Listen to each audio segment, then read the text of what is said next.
জাতীয় নাগরিক পার্টির রাজনীতিতে বড় ধরনের পরিবর্তনের ইঙ্গিত দিয়ে দলটি থেকে পদত্যাগ করছেন সিনিয়র যুগ্ম সদস্য সচিব তাসনিম জারা। বিষয়টি নিশ্চিত করেছেন এনসিপির একজন যুগ্ম সদস্য সচিব, যিনি জানান তাসনিম জারা আনুষ্ঠানিকভাবেই তার পদ থেকে সরে দাঁড়িয়েছেন। কিউব হোল্ডিংসের গল্পে সেই রেখাটি আঁকা হয়েছিল আজ থেকে 1 যুগ আগে।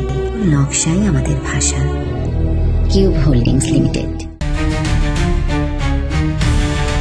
শনিবার সন্ধ্যায় নিজের ভেরিফাইড ফেসবুক পেজে দেওয়া এক দীর্ঘ পোস্টে তাসনিম জারা জানান, বাস্তব রাজনৈতিক প্রেক্ষাপট বিবেচনা করে তিনি কোনো নির্দিষ্ট দল বা জোটের প্রার্থী হিসেবে নির্বাচনে অংশ না নেওয়ার সিদ্ধান্ত নিয়েছেন।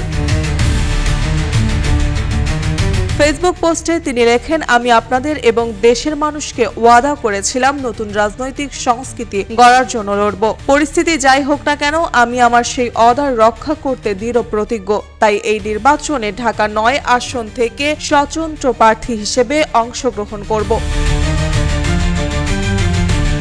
তিনি আরও উল্লেখ করেন, একটি রাজনৈতিক দলের প্রার্থী হলে স্থানীয় দলীয় অফিস, সুসংগঠিত কর্মবাহিনী এবং প্রশাসনের সঙ্গে যোগাযোগের সুযোগ থাকে, কিন্তু স্বতন্ত্র প্রার্থী হিসেবে এসব সুবিধা তিনি পাবেন না। এই অবস্থায় সাধারণ মানুষের সমর্থনই হবে তার একমাত্র শক্তি। তাসনিম জারা আরো বলেন, আমি যেহেতু কোনো দলের সঙ্গে থাকছি না, তাই আমার একমাত্র ভরসা আপনারা। আপনাদের মেয়ে হিসেবে আমার সততা, নিষ্ঠা ও নতুন রাজনীতি করার অদম্য ইচ্ছাশক্তির ওপর ভরসা রেখে যদি আপনারা আমাকে সমর্থন দেন, তবেই আমি আপনাদের সেবা করার সুযোগ পাব।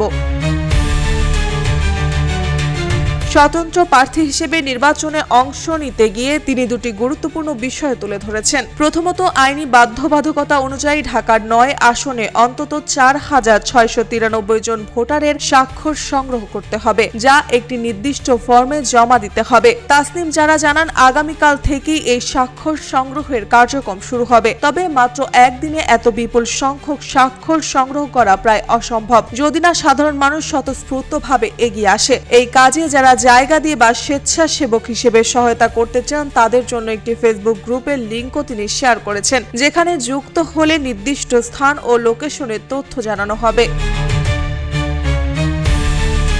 দ্বিতীয়ত, তিনি জানান, কিছুদিন আগে নির্বাচনী ফান্ড রেইজিং এর সময় অনেকে তাকে আর্থিক সহায়তা দিয়েছেন। স্বতন্ত্র প্রার্থী হিসেবে লড়াই করার এই নতুন সিদ্ধান্তের কারণে যারা চাইবেন তারা তাদের দেওয়া অর্থ ফেরত নিতে পারেন। রাজনৈতিক বিশ্লেষকদের মতে, দল ছাড়ার পর স্বতন্ত্র প্রার্থী হিসেবে তাসনিম জারার এই সিদ্ধান্ত ঢাকার 9 আসনে নির্বাচনী সমীকরণে নতুন মাত্রা যোগ করতে পারে। বিশেষ করে তরুণ ভোটার ও পরিবর্তনকামী নাগরিকদের কাছে তার আবেদন কতটা কার্যকর হয়, সেদিকেই এখন তাকিয়ে আছে রাজনৈতিক অঙ্গন। নিউজ ডেস্ক, রূপালী বাংলাদেশ।